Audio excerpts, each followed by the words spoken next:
Imagine your brain is basically a multi-million-dollar PR firm, and its only client is you. Right. Every single night, this firm works tirelessly, employing world-class directors and these elaborate special effects just to produce incredibly bizarre cover-ups. And it does all of this to hide the truth from you. It's pretty wild when you frame it like that. It really is. So today, we are taking a deep dive into the absolute depths of our own minds to figure out what that internal PR firm is so desperate to hide. We're getting into psychoanalytic theory, dream interpretation, and really exploring the secret language of our unconscious. Yeah, and it's a profound premise to sit with. Because, I mean, we often treat our dreams as just arbitrary, right? Like random static. But when we look closely from an analytical perspective, we start to realize that liminal hour, that the hazy space just before dawn, is a time when the boundary between what we consciously know and what we actively refuse to know grows incredibly thin. Oh, we've all felt it. I actually want to ask you, the listener, to really think about that universal, absolutely jolting feeling. You are fast asleep, totally immersed in a scene, and suddenly you're falling. The classic falling dream. Right. You're plunging through the air, the wind is rushing past you, and right before you hit the ground, bam, you wake up. Your heart is pounding against your ribs, you're gasping for air. Or maybe your version is the one where you're desperately trying to scream for help, but your vocal cords are completely paralyzed. Oh, that one is the worst. It really is. You open your mouth and absolutely nothing comes out. It's this primal terror. Exactly. And you wake up with this tight chest, desperately trying to hold on to the memory of what just happened, but it's rapidly, almost aggressively fading away from you, like water slipping through your fingers. So our mission today is to really explore the true nature of these recurring experiences, because they aren't mystical prophecies, and they definitely aren't just random neurological static from a tired brain. Not at all. They are a highly sophisticated, secret language of buried inner conflicts, and they are trying to get our attention. Yeah, that's really the crux of it. The dream isn't just a fleeting illusion, It's a symptom. It's an insistent knocking from the cellar of your unconscious. Wow. It's testimony of an experience or an emotion or a memory that has been buried, but just absolutely refuses to stay down there. Okay, that imagery, a knocking from the cellar, that gives me chills. Right. It immediately brings up a lot of inner tension for me, because my first thought is, if there is a ghost in the basement of my mind, why doesn't it just walk upstairs, sit at the kitchen table, and tell me what it wants? Like, why do we dream in this cryptic, terrifying code? Well, the thing is, the unconscious doesn't speak plainly because plain speech would be entirely too dangerous for you. Dangerous how? If it just walked upstairs and handed you the unvarnished truth of your deepest fears or your unacceptable desires or these unresolved traumas, it would shatter the fragile architecture of your waking self. Oh, I see. Yet, during the day, you have a vigilant psychological sensor standing guard at the threshold of your awareness. It acts as an absolute firewall, basically intercepting those forbidden thoughts. But when you finally go to sleep, your ego relaxes its grip. The heavy demands of external reality fade away, and that sensor grows drowsy. So the guards essentially fall asleep at their posts. They do. And in that crucial moment of vulnerability, the repressed material in the cellar begins to stir. It senses an opening. Right. But it also possesses a kind of intelligence. It knows it can't emerge nakedly, because if it did, the shock would be too disruptive and you would wake up instantly. Okay. So it engages in what we call a compromise formation. It disguises itself. It takes raw, volatile psychic material and transforms it into symbols that can pass inspection. So what you and I end up experiencing is just the surface narrative, the manifest content. But beneath that carefully constructed camouflage lies the latent content, the true psychic reality. I think I see the mechanics of this. It's almost like trying to smuggle contraband past airport security. Well, that's a great analogy. Thanks. Yeah, you can't just put a forbidden, highly radioactive emotional item right on the conveyor belt. The security agents, your brain's sensors, would confiscate it and interrogate you immediately. Exactly. So you have to wrap it in a ridiculous, elaborate disguise. You put a fake mustache on it, you stuff it inside a hollowed-out book, and the bizarre dream is the hollowed-out book. That is beautifully put. But if that disguise is too thin, and a piece of that raw radioactive truth shows up on the X-ray monitor, the security alarm goes off, and that alarm is anxiety. That anxiety is what jolts you awake in a cold sweat. That's actually a brilliant way to conceptualize it. The anxiety dream, or the nightmare, is essentially an emergency brake. An emergency brake? Yeah. The alarm sounds because the psychic apparatus failed to contain the forbidden material. The disguise slipped. Your ego launches a flare to wake you up before that dangerous truth fully breaches the threshold of your waking awareness. It sacrifices your sleep to protect your sanity. Wow. Which leads me to a really pressing question about recurring dreams. If these dreams are just disguised messages sneaking past airport security, what does it mean when the exact same piece of contraband, wearing the exact same hollowed-out book disguise, keeps showing up in the scanner night after night, year after year? Yeah, that's the big question. When a dream repeats, say you find yourself again and again wandering down the same endless hotel corridor or standing at the edge of the exact same crumbling cliff, it means that compromise formation we talked about has failed, but the unconscious hasn't given up trying to process it. The unconscious is highly efficient, does not waste energetic resources on trivialities. The recurring dream is the signature of the unresolved. It is staging a nocturnal drama whose resolution has been infinitely deferred. So let's look closely at that cliff example. Say a listener dreams repeatedly of standing on a precipice. The wind is pulling at them, the ground is literally giving way beneath their feet. The surface narrative suggests a fear of heights, or maybe a warning about some future disaster. Right, but the unconscious doesn't predict the future. It's a historian, not a fortune teller. Oh, I like that. If we were to carefully follow the associations of that dream in an analytical setting, we might find that the cliff resembles a scenic overlook near the dreamer's childhood home. Okay. And perhaps that was the exact spot where, as a 7-year-old, they witnessed a parental argument of absolute shattering intensity. So the physical sensation of falling in the dream is echoing an emotional freefall experienced in the past. Yeah. It's a collapse of a foundational belief that the adults in their life were stable, that their world was safe. The mind isn't predicting a literal fall, it's reenacting a past catastrophe that the psyche is repeatedly trying and failing to master. I have to challenge this premise, though, because if the ultimate goal of the psyche is to keep us asleep, to protect our conscious mind from breaking down, endlessly looping a terrifying freefall seems like a spectacular failure of that system. It really does seem that way. Right. I mean, it wakes us up in a panic. Why would an efficient unconscious use a strategy that consistently fails and completely ruins our rest? Well, that right there is the essential paradox, and it's a really crucial pushback. Why the self-torture? Yeah. We have to understand that repressed material isn't just sitting inertly in a box. It has an energetic charge. It exerts a constant upward pressure, very much like groundwater, relentlessly seeking microscopic cracks in solid bedrock. Oh, wow. The psyche repeats the dream because the original trauma was never metabolized. This is what we call a compulsion to repeat.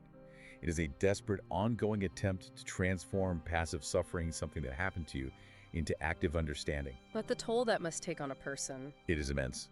Maintaining this nocturnal psychic labor causes a persistent heavy fatigue that sleep hygiene just cannot fix. You wake up exhausted because your mind is doing heavy lifting all night long. And that exhaustion radiates into waking life, doesn't it? Oh, absolutely. It manifests as a hesitancy to make decisions, withdrawing from relationships or even chronic physical symptoms like a knot in the stomach. The psyche endures this massive energetic drain because the repressed material simply demands expression. It will not be ignored. Okay, so if the mind is compelled to express this buried trauma, but also terrified of looking at it directly, how does it actually construct the disguise?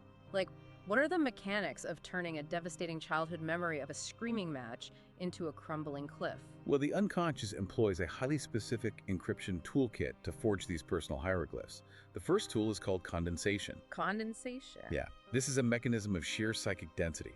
The brain collapses multiple thoughts, memories, and complex emotions into a single, highly compressed image. Interesting. For instance, you might dream of a menacing figure pursuing you.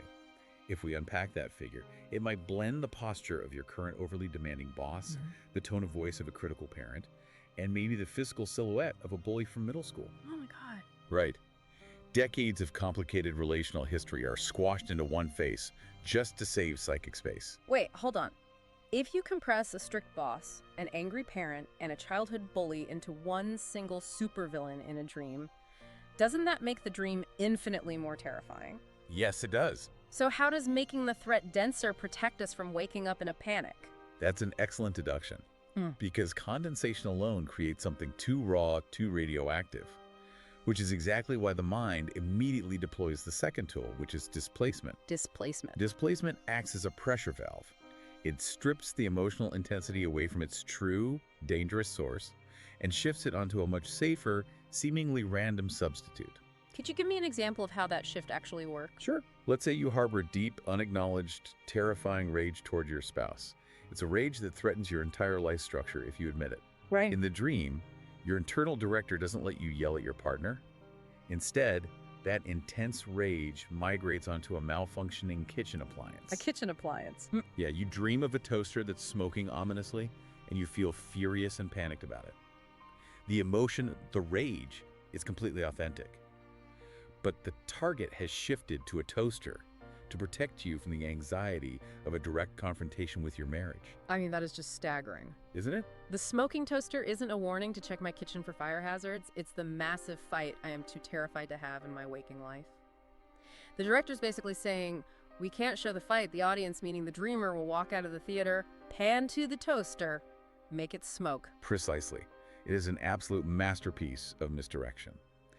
And the third tool the director uses to complete the scene is symbolization. Symbolization. Yes, this is the process where abstract psychic realities are forced to take concrete, physical, often bodily forms. Like what? What's an example of that? Well, the classic, nearly universal example is the dream of your teeth crumbling or falling out. Oh, I've had that one. People always wake up and immediately schedule a dentist appointment.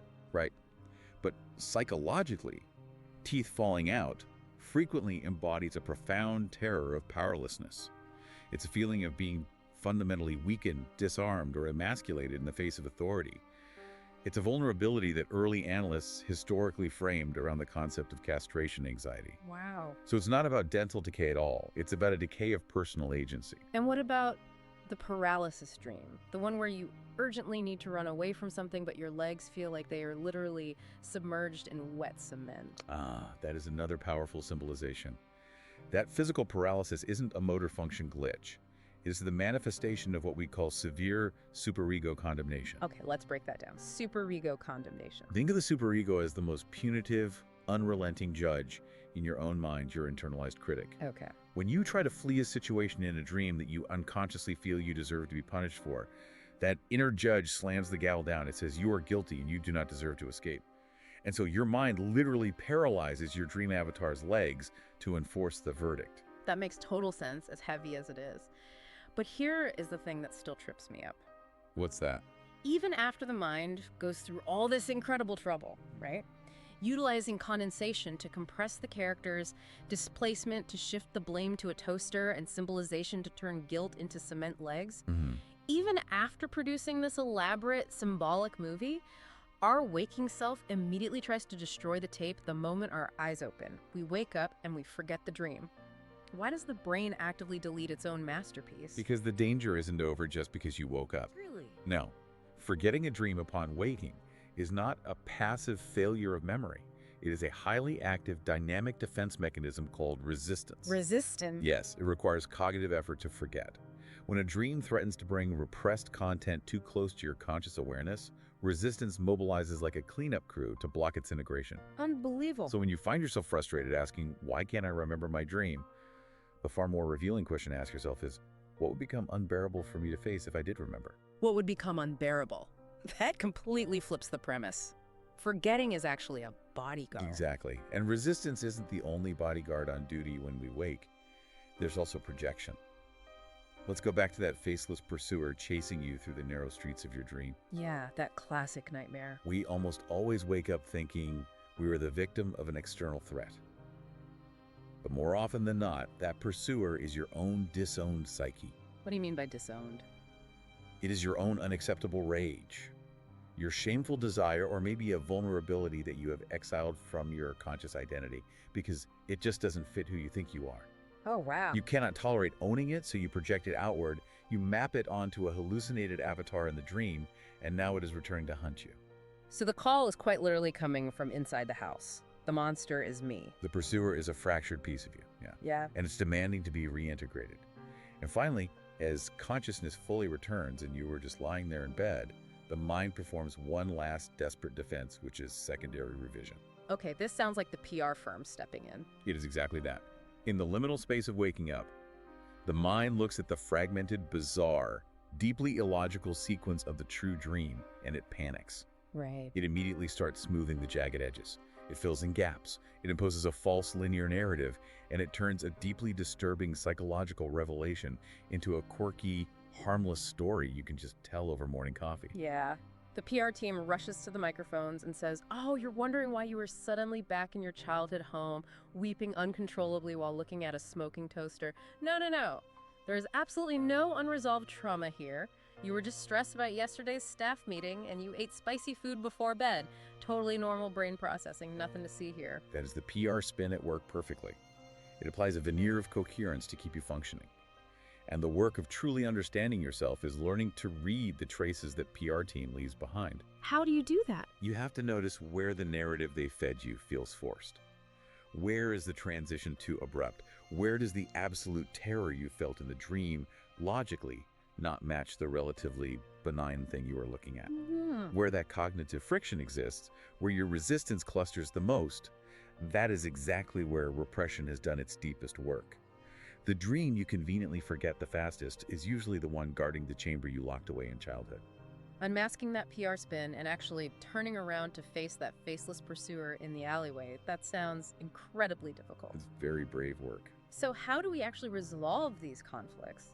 If the system is so heavily fortified against us, how do we stop the knocking from the cellar without being completely overwhelmed by what's down there? Well, the key is recognizing that the unconscious is not just a mental phenomenon. It is deeply, profoundly embodied. Embodied. Yes. Repressed emotions don't just float in some cognitive ether, They lodge in our physical musculature, they dictate our posture, they become somatic symptoms. So the body is holding the literal tension of the secret. Yes. The body keeps the score.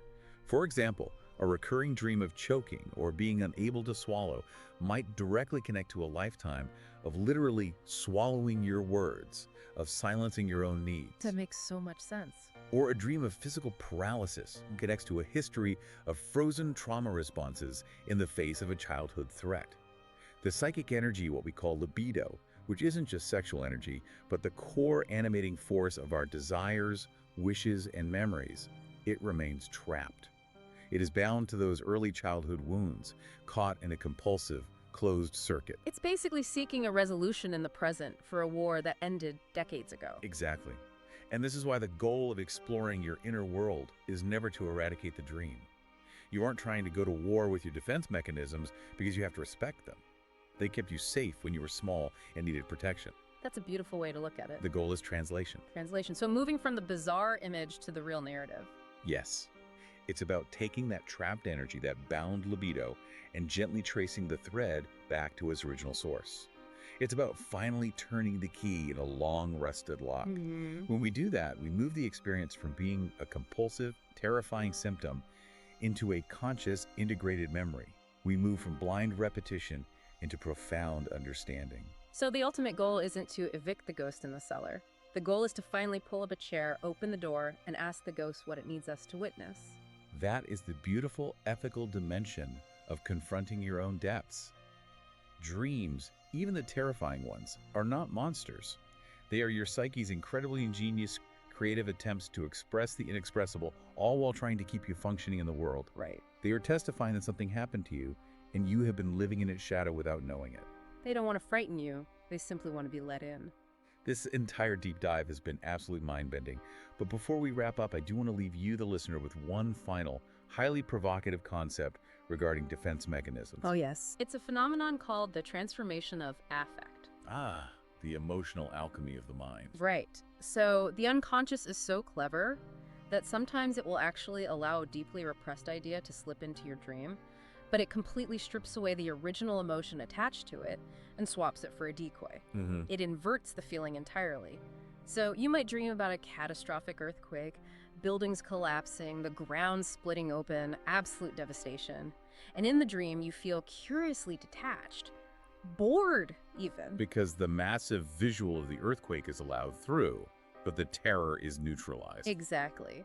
But then on another night, you dream about a minor, almost laughable inconvenience. You dream about a torn shirt, or you dream that you missed the bus by 5 seconds.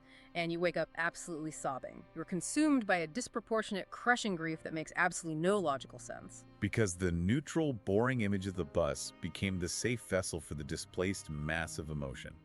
The feeling present in the dream is a decoy, designed to protect you from understanding what you are actually mourning. And I want to turn this outward directly to your waking life. Because if our minds are capable of this level of emotional alchemy while we sleep, what are they doing while we are awake? That's a great point. The next time you have a wildly disproportionate emotional reaction during your day, say you feel an uncontrollable, blinding rage at a dripping kitchen faucet, or a sudden, heavy, world-ending grief over a misplaced pen, I want you to stop and ask yourself, are you actually experiencing a waking dream? What if the emotion you are feeling right now is just a decoy? What if it's a proxy, masking a deeply buried truth that is finally demanding your attention? It is a profound question to carry with you.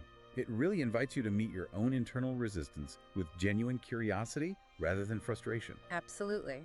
So tonight, when you close your eyes and the boundary between worlds grows thin, if you find yourself standing on that crumbling cliff edge or feeling that familiar, jolting sensation of falling, don't reach for fresh floorboards to nail the cellar shut. Just let it in. Thanks for taking this deep dive with us. See you next time.